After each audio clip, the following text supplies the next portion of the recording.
Good afternoon and welcome back, everybody. We will now start the new session on the topic, as we've heard from Barbara. It's an interesting topic, not a conventional topic for many.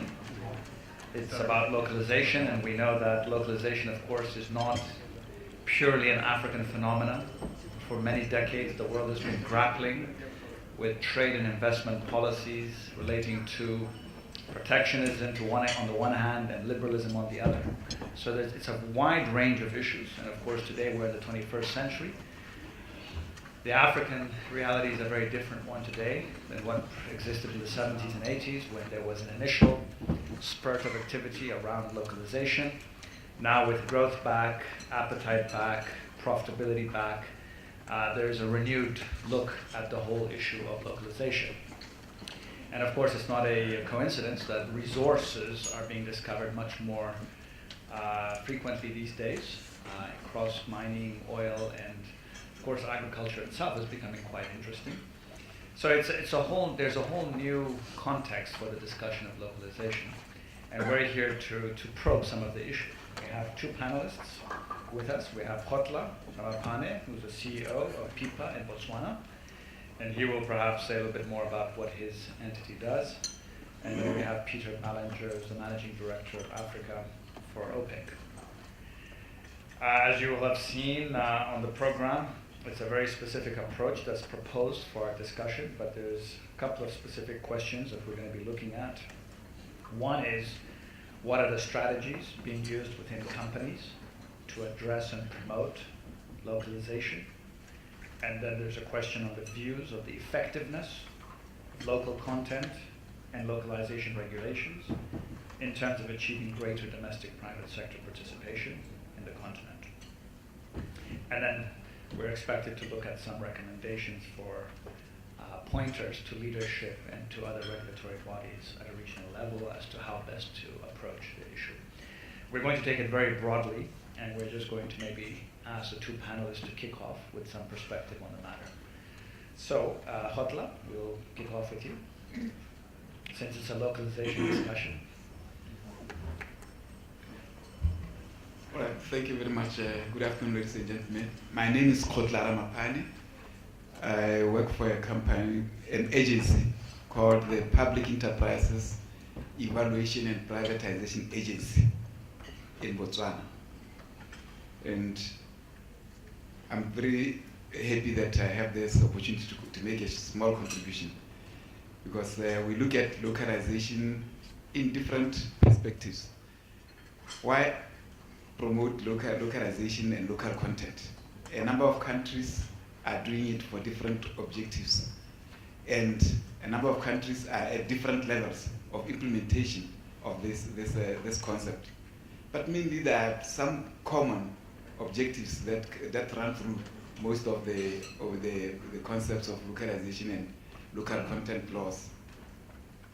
Some of these objectives include promoting economic growth in general, and also promoting economic empowerment for both locals or citizens and local entrepreneurs.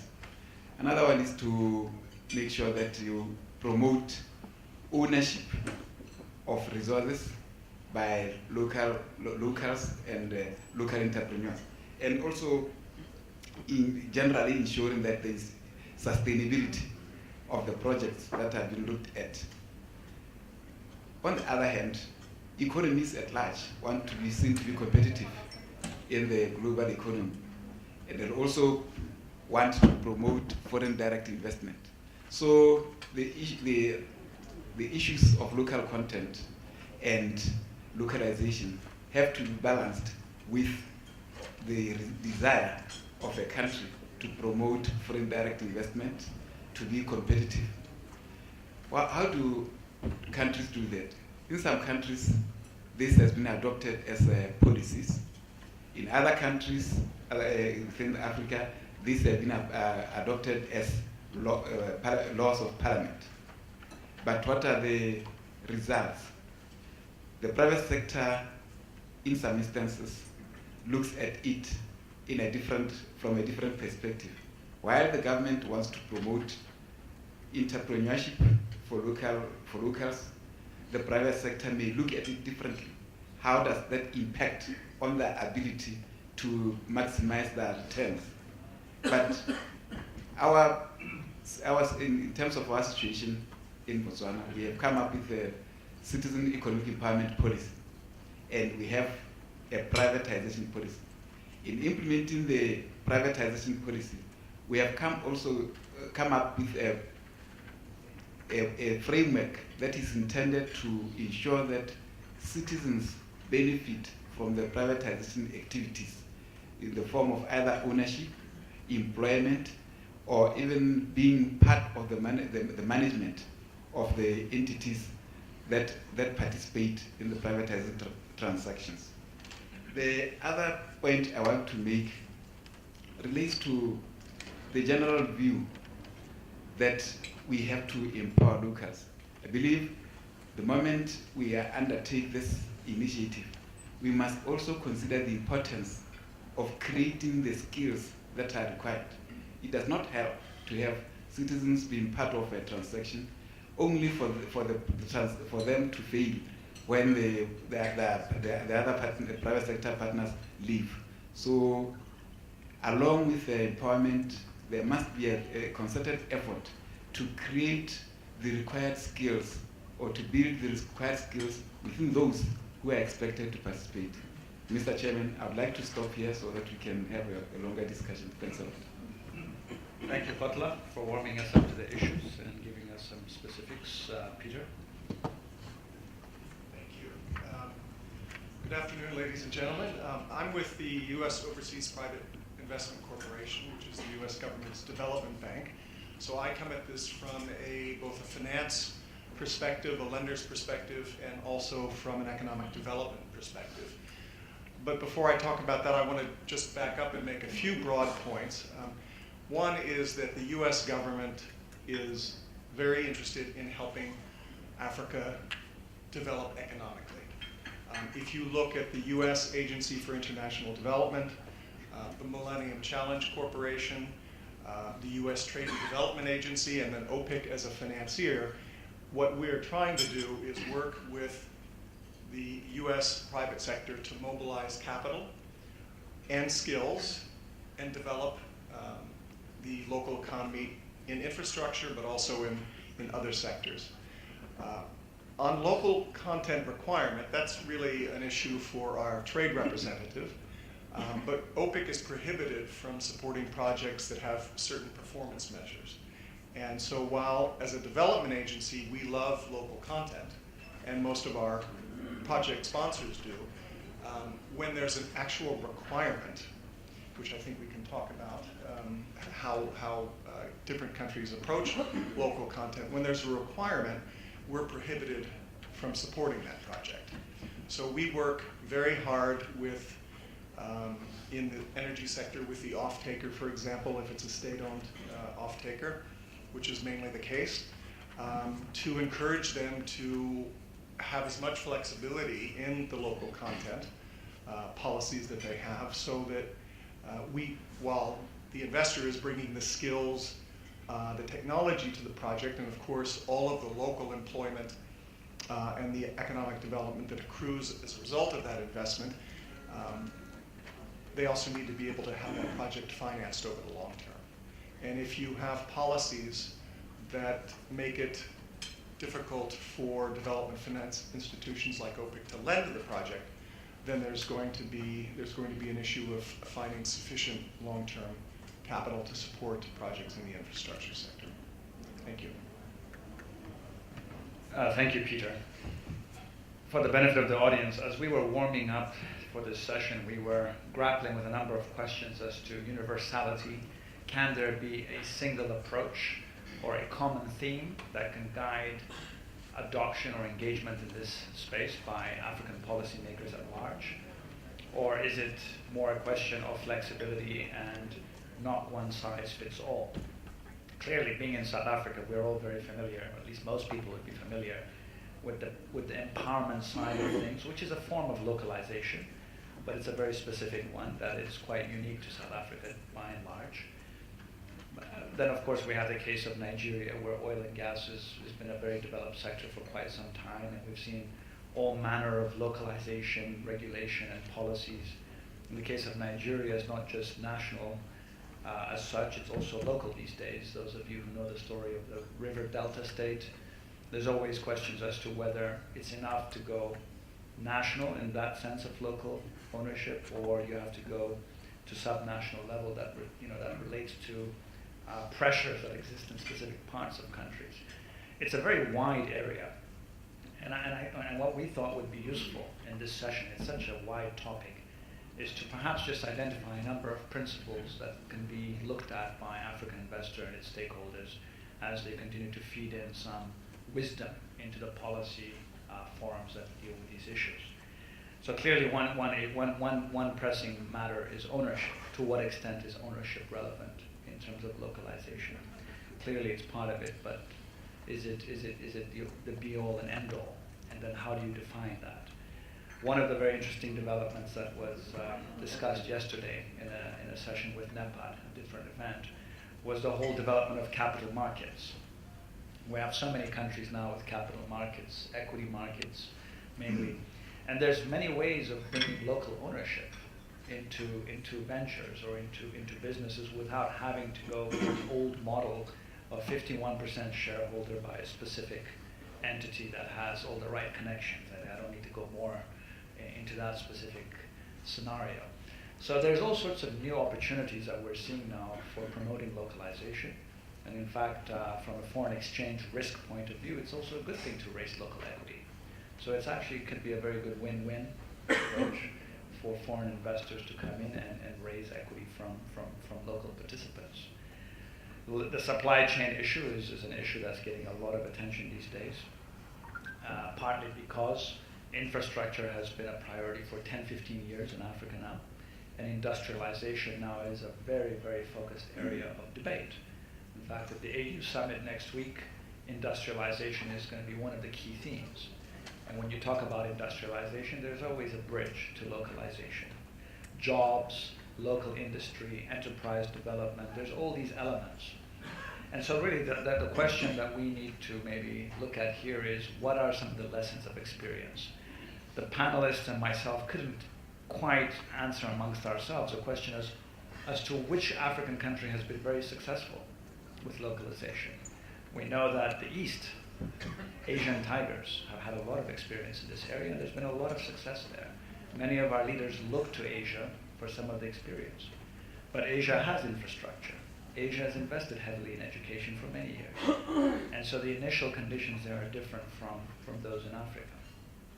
So what I'd like to do maybe is just open up the floor to take any input or questions on the matter, and then we can close up as the panel. We are also trying to help the event catch up on time. Any takers? You don't have to be local to be a taker. Barbara, you wanted to come in? Can somebody pass the microphone to... Gives me a chance to take the question.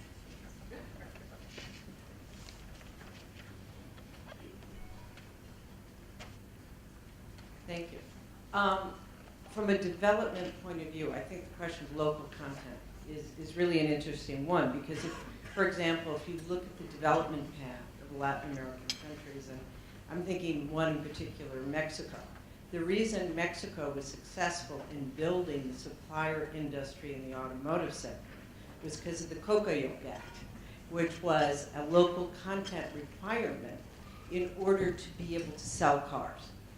Okay, and it forced investments from, and the reason for this was a trade deficit issue, that they were really forced to be able to reduce the export of cars and bring it. So you see that there's been some successful results used by countries years and years ago with local content. And today, however, there are a lot of, as you were saying, there's a lot of basic fundamental reasons why localization is a good business strategy. And I think the question we have to ask ourselves is if governments are feeling the need to be able to impose local content, which, and I don't know the degree to which they know, my understanding is it really shuts down finance from not just OPIC, but from the World Bank and from other sources. So this is, of course, very counterproductive. So I guess it challenges us to really bring the business case so that we address the systemic sources of why there is a need to regulate local content and how we as public-private partners can better put together the business strategies and operationalize it in a way that it happens organically and for the right business and public policy reasons. And my question is, does that make sense? And if so, how do we do a better job? So there's more questions there to reflect on. I think there's a lady there in the front. Can somebody pass the mic to her, please? Thank you. My name is Tandy, and I run a company in infrastructure called Motel Construction for the last 19 years. Peter, my question, I'm not quite clear around the funding strategy of OPIC, especially, and I'm South African, in the light of our BE policies that define the objectives of government vis-a-vis investors and so on. So it's a two-pronged question. The other aspect of my question would then be, what funding mechanisms do you use in relation to South Africa? If it's government to OPIC to government or OPIC to the private sector? Well, thank you. It is certainly OPIC to the private sector, although in the energy and power sector, government has a role as the sole customer for the project. So that's somewhat a partnership. I did want to just comment on the need for government investors and development organizations like the IFC, like the World Bank, like OPIC, like USAID, to have a dialogue about how they implement localization policies so that they meet their objectives and that they begin to go away when those objectives have been met. I'll just give you an example. Before opening our regional office here in South Africa, I was in India. And in the energy sector, we had dialogues with or a dialogue with the state governments, which were much more flexible as the off-taker of the power that was being produced mainly by solar and wind developers. They were much more flexible in maximizing or implementing policies that maximized local participation in the project than was the national government. And so consequently, while I think now 90% of our portfolio in India is in the clean energy sector, every one of those projects was with a state government as an off-taker because we couldn't come to an agreement with the national solar mission, the federal government, the central government, that would allow OPIC to be able to finance those projects. Consequently, what happened is through doing all of these projects and working with local banks, primarily on hedging for the currency risk, now the local banks understand the risks of these kinds of projects. And so you're actually seeing development through the renewable energy sector of lending capacity, local lending capacity. So that is really the kind of effect that OPIC wants to have by supporting the private sector. If a local bank is willing to make the loan, then OPIC will step back and let that bank make the loan. We can support local banks and what have you, but we don't want to interfere with the private sector. What we find in the infrastructure sector is that the tenors that are required are so long that there isn't often an alternative in the local financial sector to undertake those projects.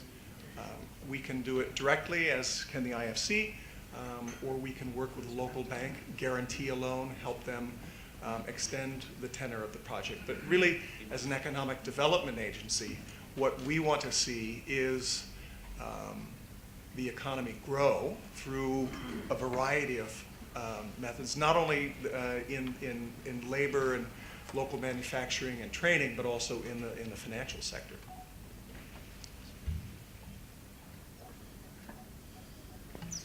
just wanted to make a comment relating to what Barbara said earlier on. How can we do it better? I believe the approach should be that this issue of local content and localization is treated as a partnership between the private sector and the government concerned, because it will not help for as long as the private sector views it as something restrictive. It will not take off. But for as long as the private sector sees it as something that will facilitate their continued operation and sustainability within that economy, it will work better. Again, other incentives include creating some levies that are used in terms of creating capacity for locals through training, and the private sector can take advantage of that. To me, we have to balance the need for us to come up with a corporate social investment as opposed to creating capacity within our companies to make sure that they become sustainable with local content and local skills. So that would be a comment on it. Well, one of the questions that the panel was asked to consider in our prep session was, in terms of a broad approach, what would be a preferred stance? Would it be prescription or aspiration? And we were trying to unpack that, and we realized that the private sector is not homogeneous. There may be elements within the private sector who produce solar panels who would love a prescriptive approach, because then they're clearly going to be in the game. But then there may be a developer on the other side that may not like the cost structure or the efficiency or the quality of what is being produced. Just as a matter of interest, can we just have a show of hands in the room? Who would be in favor of a prescriptive approach? And then I'm going to ask the aspirational approach next. Can I just have a show of hands in terms of local content? Who would prefer to see a very prescriptive approach emerging across Africa? I have 1 hand, 2, 3, 4. Is it gaining momentum or not quite? So there's about 4 or so. If we took this as some proxy for the private sector, 4 out of, say, 100 or so are in favor of prescription. And I guess everybody else is for aspirational. Can we, or some people have a third option? Terry, what would be your view? Do you have a particular view as well? Yeah?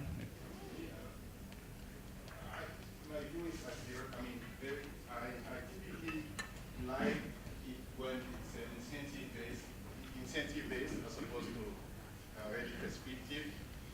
I think for us, we see that as quite important, but you have to create incentive for people to allow local participation and not necessarily have a requirement which may not necessarily work in all cases.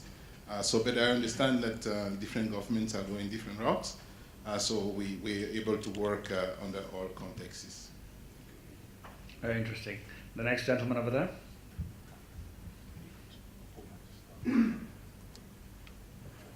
Reginald Muzeri from Uto Capital. I think the question is a difficult one, because I think when we look at fundamentals, one is that it's important to earn your right to the table and to be able to do things. However, when one looks at the whole equation of economics, what tends to happen though is that habits and relationships tend to be cast in stone, and when there's a club that does things a certain way, it's very difficult to become a player in that place unless you have some mechanism that shifts that behavior and that discussion. So whilst in favor of the more aspirational type, in some instances you may need to have short-term interventions that force a change of behavior. Otherwise you don't get a change. And I guess when you look at part of what has been Africa on the whole is you have I guess generally a disenfranchised population, and it's very difficult to get into those situations unless you have some mechanism for opening up opportunity.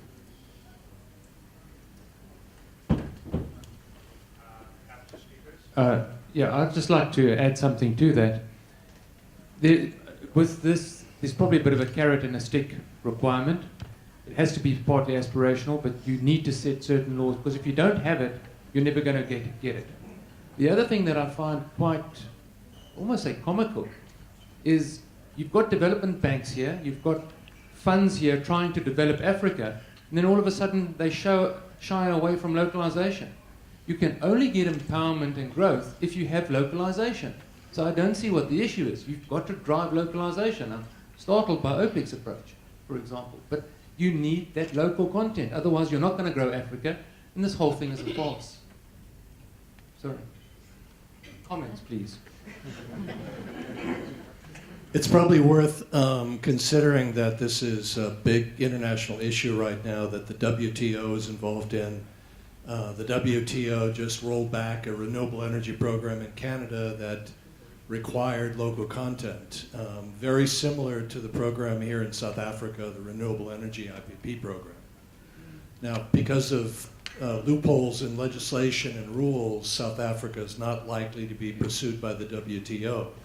But the WTO is increasing their surveillance in this area, and if your country is a member of the WTO, you can be forced to roll back your program, as happened in Canada. So it's another thing to consider here.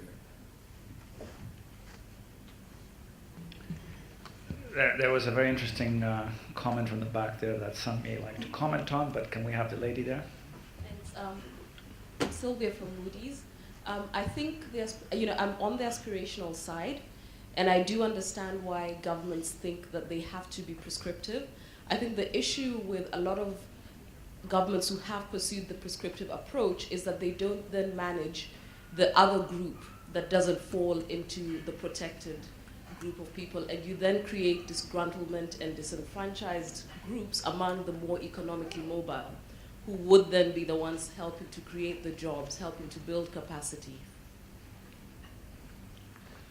Very interesting. There was a very interesting comment from the back there around development finance institutions who have a specific role in Africa to advance this. Do we have any development finance institutions in the room who might like to talk about that? Yes, we have 3.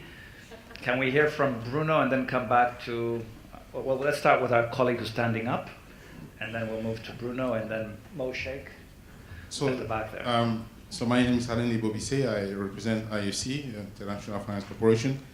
I think we actually believe that local participation it's not only good, but it's also an element that ensures the sustainability of the project that we do.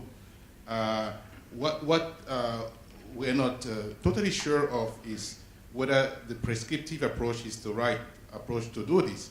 I think, as I said earlier, we like incentive-based approaches where you find a way to give a certain advantage for those foreign parties that would work harder to find a way to make a project with local content in a sustainable way. When things are imposed, sometimes you may end up having not a very good outcome. So that's why, at least personally, I would prefer to push for an incentive-based approach and figure out what kind of incentive will work to increase the local content. Bruno? Yeah, once again, it's Bruno Venn, it's chairman of DG. We as DG, we are amongst the bilateral DFIs, the largest DFI who is engaged in manufacturing sector. We do that because we strongly believe that we have to increase local content. We have to increase job creation, especially here in the context of Africa. But at the same time, I fully agree to what Alain has mentioned is, from a perspective of a project sponsor or project developer, it's difficult to accept that you are forced by governments to accept local content, and at the same time you have to take the risk. For 10 years, 15 years or so when you're going for infrastructure and so on. And at the same time you have then to provide quality and efficiency in what you are doing and offering in terms of an energy project then to the grid. So there's a balance we have to find, and I think the right answer from a development point of view would be that governments have to come out with a credible policy how to go ahead with industrialization. And I think in the context of Africa, Africa can learn a lot. The governments can learn a lot from the experience in Latin America, very positive ones, and the same as in India. I remember when I was with KfW Development Banks, and we started in the 80s to help India to come out to come out with a credible manufacturing industry in the power sector. So we convinced German companies to start with a program so that the first turbine was 90% made in Germany, and the last one, the 10th, was 100% made in India. But this was based on a credible policy of the Indian government, and we, as DEG, would be extremely acceptable if African governments, based on such a credible industrial policy, are approaching DFIs for help in supporting the manufacturing sector. But this is why I fully agree with Alain. I'm very much for the incentive approach, but we have to keep in mind that there is a strong and credible and longer-term policy of governments be needed. So I think the carrot side of the answer is winning ground here, but Mo, you have an opportunity as well. You have two speakers before you who are keen on incentives, the carrot approach as opposed to the stick. I'm from the DBSA, and we do both. In South Africa, we take the prescription approach, and I think that has facilitated on our renewable energy program a whole lot of new entrants into the renewable energy program. But what we found was that you had to couple them with companies who have a very good track record, and most times a global track record. So there could be learnings across the sector. But secondly, I can see the problem going forward in terms of our own laws in South Africa about this, whether it's once empowered, forever empowered, and how do we extract wealth from some of these projects if a condition is for them to stay in the project over 10, 15 years, and I think that is a challenge. But I think when we go into Africa, we take the inspirational approach, and partly because the level of skill development in Africa may not be as we would wish it. And again, we would like to see the coupling there, but our risk matrix in Africa is a little bit different than the risk matrix in South Africa. But we could speak about that much later. Thank you. And I think we're now coming back to this whole question of one size fits all. I think we're all acknowledging that that's not an easy thing to do for obvious reasons. I think when we talk about DFIs, South Africa has DFIs that actually can fund local participation, but in many other African countries there are no DFIs actually that can play that same role. So would you be able to incentivize as much? Because the international DFIs may not be able to provide such strong incentives because their shareholders are different. I don't know to what extent IFC would be able to advance incentives for localization in a country. Because you're a global institution, could you give incentives from a financing point of view? For instance, in South Africa there's an approach where you can provide mezzanine funding. You give quasi-equity, you stand in between a company and a local group that wants to buy equity into the company. They don't have the money to do so. So a DFI steps in, provides a hybrid product, and it allows you over time to acquire equity into a company, providing debt financing essentially to acquire an equity instrument. It was possible here in South Africa because South African DFIs were able to underwrite it. To what extent would that be possible, say, in a country like Zimbabwe? With all due respect, it's also a country that has similar requirements. I think there is one or two people in the room who can speak to that. But I don't know if it's been as easy to fund equity because the local DFIs in Zimbabwe don't have the same financial muscle as, for instance, was the case here in South Africa. So I think initial conditions and the stage of resourcing in a country also plays an important part in the question of striking that balance. How do you strike that balance in the context of one size fits all? Doing business in Africa, you can't afford to be without Africa Investor.